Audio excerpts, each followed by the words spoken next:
ایک ناجائز نفع، جی ہاں، سود ایک ایسا ناجائز نفع ہے جو بغیر کسی محنت و مشقت یا تجارت کے محض کسی کو دیے گئے ادھار پر وصول کیا جائے، اسے سود کہتے ہیں۔ اسلام میں سود کی ممانعت ہے، نہ کہ صرف اسلام میں بلکہ یہودی مذہب میں بھی سود کی ممانعت ہے۔ اللہ تعالیٰ سورۃ البقرہ آیت نمبر 278 اور 289 کے اندر فرماتے ہیں کہ یا ایھا الذین آمنوا اتقوا اللہ وذروا ما بقی من الربا ان کنتم مؤمنین، اے ایمان والو اللہ سے ڈرو اور جو کچھ سود باقی رہ گیا ہے اسے چھوڑ دو اگر کہ تم مؤمن ہو۔ فإن لم تفعلوا، اور اگر تم ایسا نہیں کرتے ہو، فأذنوا بحرب من اللہ ورسولہ، تو سن لو اللہ اور اس کے رسول صلی اللہ علیہ وسلم کی طرف سے اعلان جنگ۔ یعنی اگر آپ سود کا کاروبار کر رہے ہیں یا سود میں ملوث ہیں تو آپ اللہ اور اس کے رسول صلی اللہ علیہ وسلم کی طرف سے اعلان جنگ سن لیں۔ اس کے بعد صحیح حدیث کے اندر بھی سود کی ممانعت ہے۔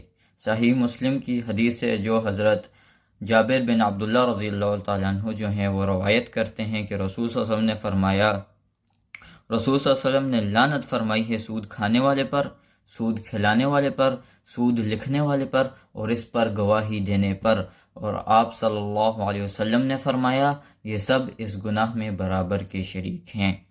ایک اور حدیث ہمیں مسند احمد کے اندر ملتی ہے، ایک اور حدیث جو ہمیں سنن ابن ماجہ کے اندر ملتی ہے، جس میں رسول کریم صلی اللہ علیہ وسلم فرماتے ہیں سود کے گناہ 70 ہیں، جن میں سب سے کم تر گناہ یہ ہے کہ کوئی اپنی ماں کے ساتھ بدکاری کرے۔ جب سب سے کم تر گناہ یہ ہے تو آپ سن لیں کہ سب سے بڑا گناہ کیا ہوگا۔ مطلب سب سے کم تر یہ ہے کہ کوئی اپنی ماں کے ساتھ نعوذ باللہ بدکاری کرے، یہ سب سے کم تر گناہ ہے۔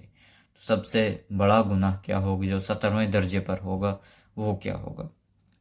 اس کے بعد میں نے ایک اور اوپر بات کہی تھی کہ یہودی مذہب کے اندر بھی اس کی ممانعت ہے۔ جی ہاں، یہودی کتاب تورات کے اندر اس کی ممانعت موجود ہے۔ اولڈ ٹیسٹمنٹ کی کتاب ایکسڈس اور لیٹوکس کے اندر یہ واضح طور پر لکھا ہوا ہے کہ اگر تم اپنے کسی بھائی کو قرض دو تو اس پر سود نہ لو۔ لیکن یہاں پہ ایک سوال آتا ہے کہ اگر سود کی ممانعت یہودیت کے اندر بھی تھی تو سود تو یہودیوں کی طرف سے ہی اسلام میں آیا، تو یہ کیا ہو گیا؟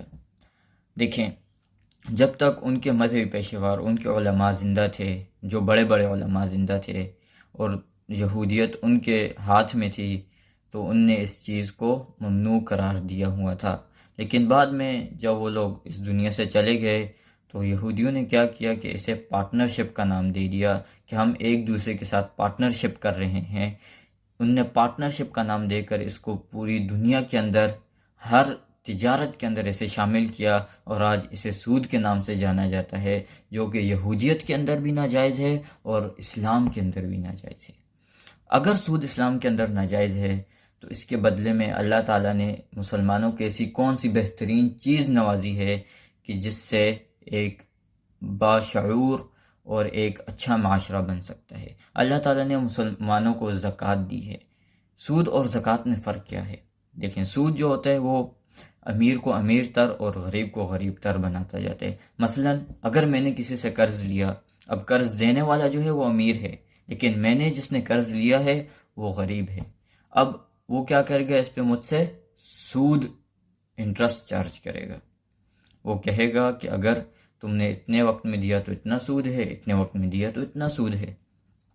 تو اب اس سے کیا ہوگا کہ اس کے پیسوں پر اسی کو پیسے ملتے جائیں گے، تو وہ اور امیر تر ہوتا جائے گا، اور غریب جس کے پاس کچھ پہلے بھی نہیں تھا تو وہ اور غریب تر ہوتا جائے گا۔ لیکن زکوٰۃ میں ایسا نہیں ہے۔